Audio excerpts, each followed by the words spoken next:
Voici Helios, la première chambre de simulation atmosphérique de cette envergure en France.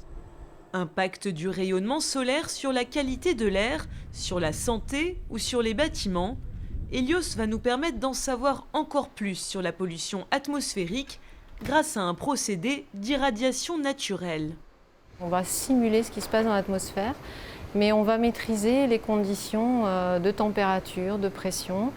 On va avoir un air extrêmement purifié qui va nous permettre d'isoler et de suivre les polluants de l'atmosphère et de voir comment ils vont se comporter dans l'atmosphère. Est-ce qu'ils vont, par exemple, être transportés loin de leur source d'émission ou est-ce qu'on va les retrouver près de leur source d'émission? Ça, c'est un premier point.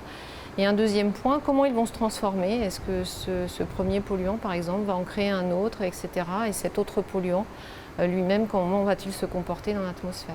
Donc ici, vous voyez, il y a 2 points de prélèvement qui sont... Sous la chambre, un parc analytique de 110 mètres carrés relié à Helios via 2 points de prélèvement. NOx, aérosol, formaldéhyde.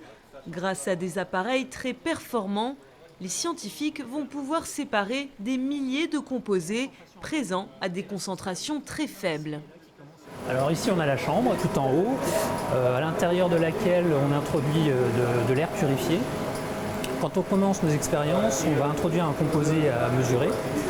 On va l'oxyder ensuite en injectant un composé oxydant, soit de l'azote, soit des NOx. Une réaction chimique va se produire et en fait on va produire différents composés.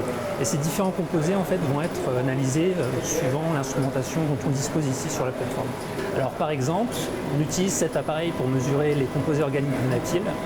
C'est un chromatographe en phase gazeuse. Donc les composés sont introduits à l'intérieur et sont séparés par le four qu'on voit ici. Et on peut obtenir une séparation d'environ 60 composés organiques volatiles différents. Certains instruments, comme celui-ci, sont quasiment uniques en France.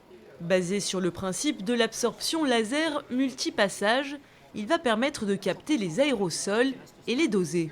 On envoie une impulsion laser qui suit ce trajet, ici, et qui arrive dans la cavité. Cette cavité est composée, c'est un tube vide, dans lequel on a injecté l'air qu'on a prélevé dans la chambre, et composé de 2 miroirs à chaque extrémité de très haute réflectivité.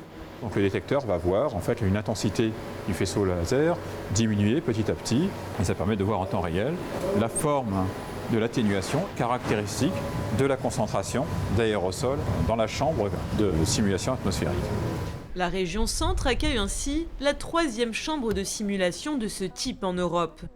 Cela va permettre aux chercheurs basés en France de mener des études inédites à demeure, mais aussi d'attirer des scientifiques du monde entier.